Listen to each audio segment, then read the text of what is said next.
Sir, मैं आज समाज में एवं सोशल मीडिया पे एक वाक्य बहुत ही प्रसारित और प्रचारित हो रहा है, गजवाहे हिंद। ये बहुत ही महत्वपूर्ण विषय है जिसके बारे में बहुत कुछ लोगों को पता है, बहुत कुछ लोगों को वास्तविकता में इसके बारे में पता नहीं है। आज हम आहू के अध्यक्ष श्रीमान अशोक चौधरी जी से इस विषय के बारे में जानना चाहेंगे कि गजवाए हिंद है क्या। देखिए, गजवाए हिंद को समझने के लिए हमको उसको कई आयामों के माध्यम उसकी ऐतिहासिक पृष्ठभूमि क्या है?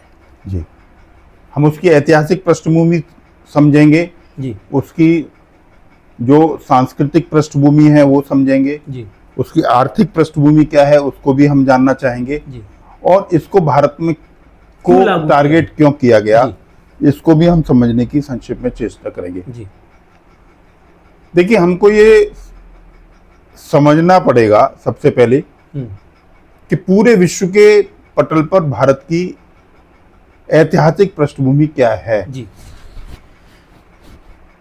आज से नहीं, ईसा से 526 साल पूर्व यहाँ पर पारसियों ने आक्रमण किया या उन्होंने इन्वेंशन किया, भारत में आए वो, क्योंकि उनके देश में वो सारे साधन रोजी रोटी नहीं थी जो एक सामान्य समाज को या मनुष्य को चाहिए।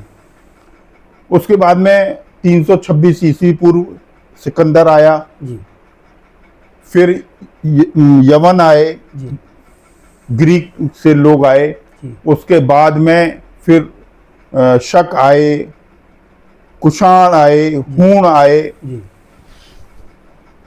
426 ईस्वी में कुषाण भारत में आए थे।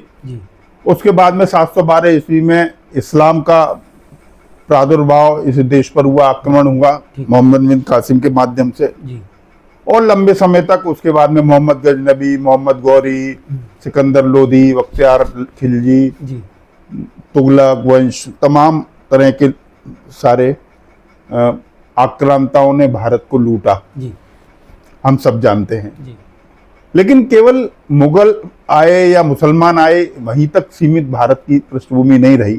हमारे यहाँ डच आए, हमारे यहाँ पुर्तगाली आए, हमारे यहाँ अंग्रेज आए, हमारे यहाँ फ्रांसीसी आए, हमारे यहाँ जर्मनी आए, तमाम दुनिया के देश के लोग भारत की तरफ दौड़े। कोलंबस निकला तो भारत के लिए निकला, वास्को डी गामा निकला तो भारत के लिए निकला। भले ही कोलंबस भारत में नहीं पहुंच पाया, लेकिन निकला वो भारत के लिए। क्यों? कि भारत ही विश्व का अकेला ऐसा देश था जिसमें प्रत्येक प्रकार की समृद्धि चरम पर थी। न केवल आर्थिक रूप से हम समृद्ध थे, हमारी दुनिया की जो जीडीपी थी उसमें 33% से लेकर 67% तक हिस्सा भारत का रहा।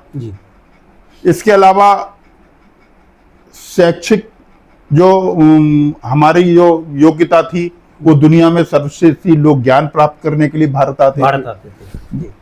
कपास हमारे यहाँ दुनिया का सर्वश्रेष्ठ कपास होता था, तो कपड़े के लिए भारत आते थे, कपास के लिए आते थे, औषधियों के लिए आते थे, मसाले के लिए आते थे, आध्यात्म के लिए आते थे।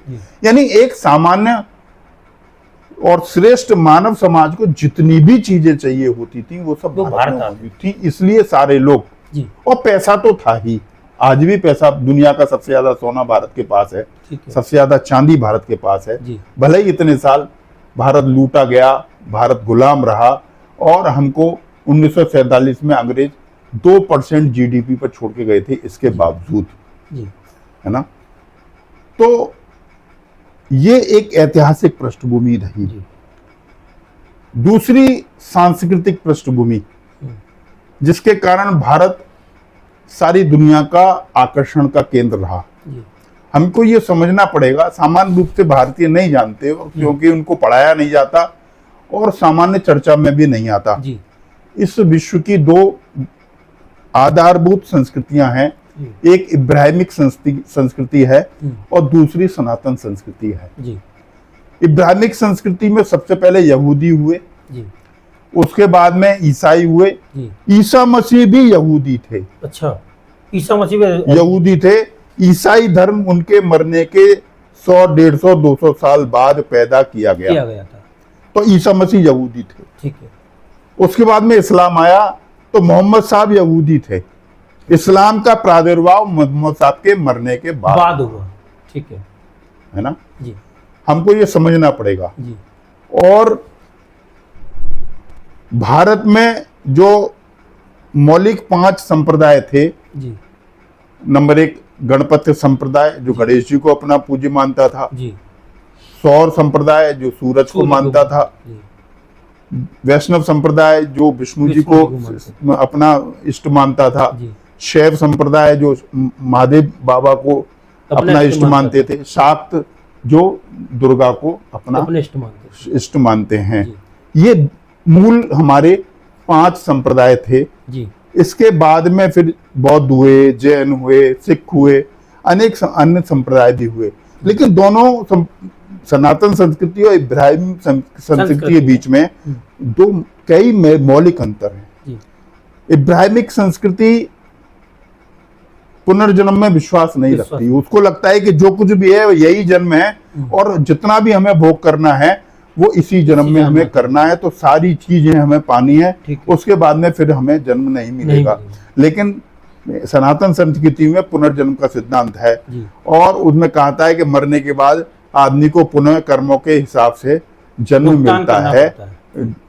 ठीक है। दूसरे हमारे यहाँ कर्मफल का सिद्धांत है कि जो करेगा आदमी को भुगतना पड़ेगा लेकिन इब्राहिमिक संस्कृति में ये सिद्धांत है कि वो अपने धर्म का पालन करते हुए जितने भी कुकर्म करेगा उसका कोई अर्थ नहीं है केवल अपने धर्म का पालन करता रहे तो उसको अच्छे जन्नत की प्राप्ति हो जाएगी। ये दूसरा। तीसरा हमारे यहाँ स्त्री को देवी माना जाता है शक्ति माना जाता है और ये माना जाता है कि पुरुष और स्त्री का मिलन ये ईश्वरीय है दैवी है और इसको देवता तय करते हैं या भगवान तय करता है जी। लेकिन इब्राहिमिक संस्कृति में स्त्री को भोग्या माना जाता है वो केवल भोगने के लिए बच्चे पैदा करने के लिए या हवस मिटाने के लिए होती है। ऐसा ही धारणा है और उसमें बहनों का पुत्री का ये वो बहुत अंतर नहीं है। हमारे यहाँ उनको बहुत श्रेष्ठ दृष्टि से देखा जाता है। एक है 5वां सिद्धांत हमारे यहाँ ये है कि हम उपभोग की संस्कृति में विश्वास नहीं करते उपयोग की संस्कृति में विश्वास करते हैं। किसी भी चीज का हमें उपयोग करना है उपभोग नहीं करना है यानी संयमित किसी का चीज का उपयोग करना ये हम सनातन संस्कृति है और अधिकतम उसका भोग करना ये इब्राहिमिक संस्कृति है। एक मौलिक अंतर और है छठा वो मौलिक अंतर छठा ये है कि हमारे यहाँ केवल दायित्वों की और कर्तव्य की अवधारणा है। ठीक है। हमारे यहाँ अधिकारों की कोई चर्चा नहीं है लेकिन आज जब विश्व में हम देखते हैं तो प्रत्येक चीज पर अधिकारों का संघर्ष है। ठीक है।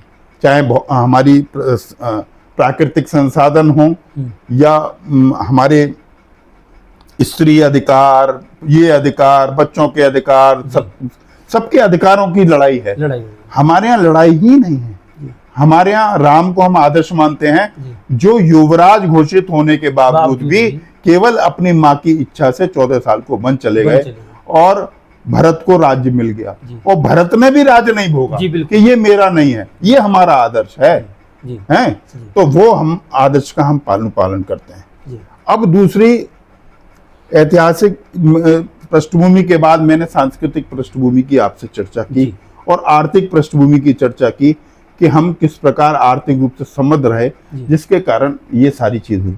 अब हम ये बातों को चर्चा करेंगे कि गजवाए हिंद क्यों गजवाए अमेरिका क्यों नहीं गजवाए यूरोप क्यों नहीं गजवाए चीन क्यों नहीं गजवाए जापान क्यों नहीं। प्रश्न है इसमें मेरा प्रश्न है कि गजवाए हिंद के लिए आपके सारी बातों को सुन करके और आप जो लिखते हैं आलेख में अपने वर्णन जब करते हैं तो आप एक एक चीज़ को बहुत महत्वपूर्ण तरीके से लिखते हैं।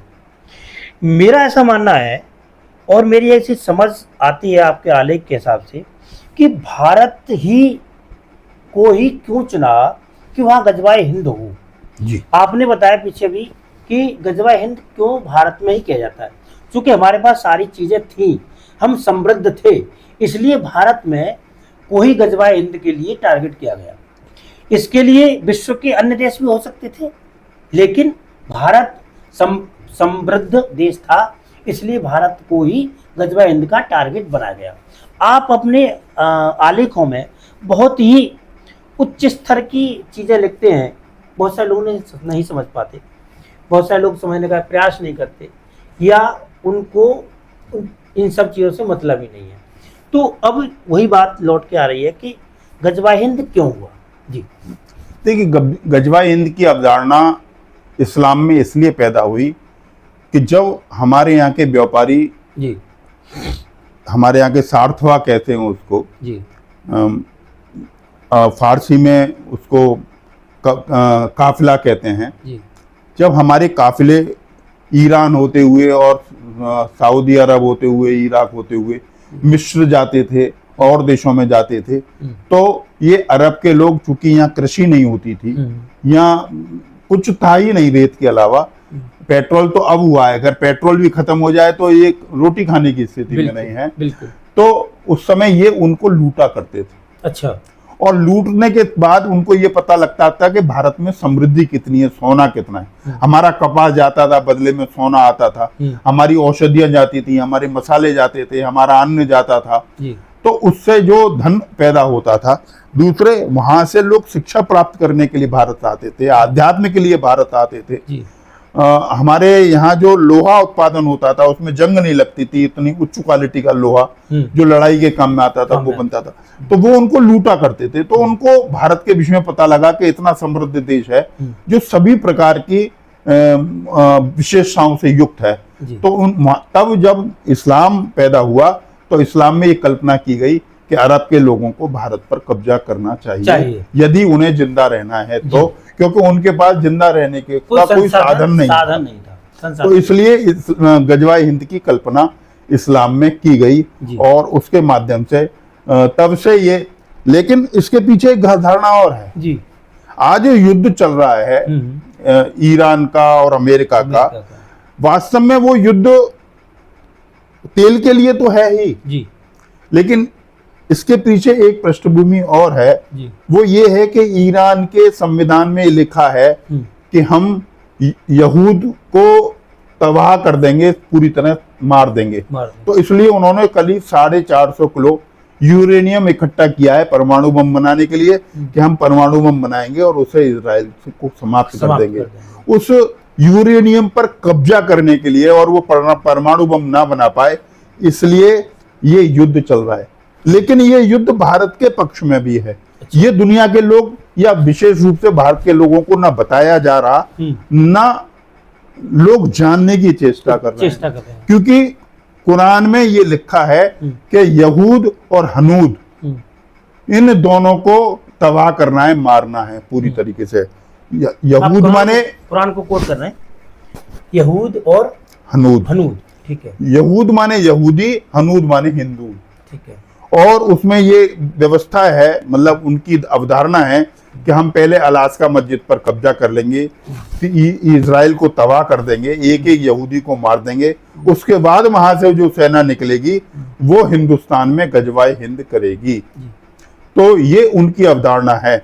और ये युद्ध जो हो रहा है वो इजराइल को बचाने के लिए हो रहा है, और इजराइल सुरक्षित होगा तो उसका सेकंड फेज है वो भारत को झेलना पड़ेगा। नहीं, तो मैं आपसे भी जानना चाह रहा हूँ कि जो इस्लामिक धर्मगुरु हैं वो ये कहते हैं कि कुरान में किसी को प्रताड़ना या किसी को दुख देने का कोई संबंध है ही नहीं, कहीं लिखा ही नहीं है, तो फिर वो किस बेस पे कहते हैं? ये कोई नहीं कहता कि ऐसा लिखा नहीं है जी। बहुत सारी आयतें हैं जो इसकी सूरा 9 की आयत 5 है, उसमें लिखा है कि जब रमजान के महीना, पवित्र महीना बीत जाए तो मुशरिक यानी मूर्ति पूजा करने वाले जहां भी मिले उनको कत्ल कर दो और उनकी औरतों को छीन लो, उनकी संपत्ति को छीन लो, अल्लाह बहुत मेहरबान है और वो आपको जन्नत नसीब कराएगा। ये लिखा है, बहुत सारी आयतें हैं उसमें तो यहाँ तक लिखा है कि अगर आपका भाई, सगा भाई और सगा बाप भी अगर इस्लाम को स्वीकार नहीं करता तो वाजुअल कत्ल है, उसका आपको कत्ल कर देना चाहिए। तो आप कह रहे हैं कि इस्लाम में नहीं लिखा। इस्लाम मौलिक रूप से 2 चीजों पर निर्भर है, इस्लाम स्त्री भोग और सत्ता भोग। इसके अलावा इस्लाम में तीसरा कोई कंसेप्ट नहीं है। इसका मतलब ये हुआ कि इस्लामिक धर्म गुरु जो है वो कुरान को सही तरीके से पेश नहीं करना चाहते। वो पेश नहीं करना, उनकी कोई गलती नहीं है जी। वो कुरान को अपनी आवश्यकता के अनुसार समाज के सामने रखते हैं, लेकिन जो इस्लाम से प्रभावित हैं उनको कुरान पढ़नी चाहिए और कुरान की उन सारी बातों को जानना चाहिए जिसके कारण उनकी संस्कृति का, उनके समाज का और उनके देश का जीवन प्रभावित होने वाला है। यस। तो मैंने कई मौलवियों से ऐसे कहा कि भाई आप नमाज अदा करवाते हैं लोगों से और आप हमें कुरान दीजिए पढ़ने के लिए, जिससे कि हम कुछ चीज़ों को समझने का प्रयास करें, वो भी हिंदी में दीजिए, हमें उर्दू हमसे आता नहीं। लेकिन किसी भी व्यक्ति ने मुझे कुरान देने का प्रयास नहीं किया। हमने कहा कि हमसे रामचरितमानस साहब ले लीजिए, हमसे गीता ले लीजिए, हम आपको फ्री ऑफ कॉस्ट उपलब्ध करा देंगे, आप उसको पढ़िए। आपके कहने का सेंस ये हुआ कि वो इसलिए नहीं देना चाहते कि वो अपनी चीज़ों का उपयोग अपने हिसाब से ही करना चाहते हैं। देखिए, बहुत सारी चीज़ें हैं जिसको आवश्यकता अनुसार उसकी परिभाषा करना, झूठ बोलना, ये सब दो इस्लामिक स्कॉलर्स हैं उनका स्वभाव है। ठीक है। आपको कुरान पढ़नी है, मेरे पास कुरान है, हिंदी में है, आप पढ़ सकते हैं, मैंने कई बार उसको पढ़ा है। मैंने बहुत सारी चीजें हैं, कुरान पर चर्चा करेंगे किसी दिन अलग से। लेकिन आज जो कुछ भी हमें पृष्ठभूमि दिख रही है वो पृष्ठभूमि हमको धीरे धीरे गजवाए हिंद की ओर धकेल रही है। बिल्कुल। आज देश के हालात 1940 से ज्यादा खराब हैं। ईश्वर की ये कृपा है कि हमको नरेंद्र मोदी जैसा प्रधानमंत्री मिल गया। इसके अलावा अधिकांश राज्यों में धीरे धीरे भाजपा का विस्तार हो रहा है। भले ही भाजपा अपने को धर्मनिरपेक्ष कहती है, लेकिन भाजपा का जो वोटर है और जो सपोर्टर है वो राष्ट्रवादी है और कट्टर हिंदूवादी है, और इसके कारण भाजपा पर भी दबाव है। और धीरे धीरे जैसे जैसे भाजपा विस्तार ले रही है, हिंदू कट्टरता और वो हमको एक कवच के रूप में प्राप्त हो रही है। और लेकिन जो गजवाए हिंद की अवधारणा को लेकर आगे बढ़ रहे हैं, देश में निजाम मुस्तफा लाना चाहते हैं, वो शांत नहीं है। वो धीरे धीरे अपनी योजना से लगे हुए हैं। शेष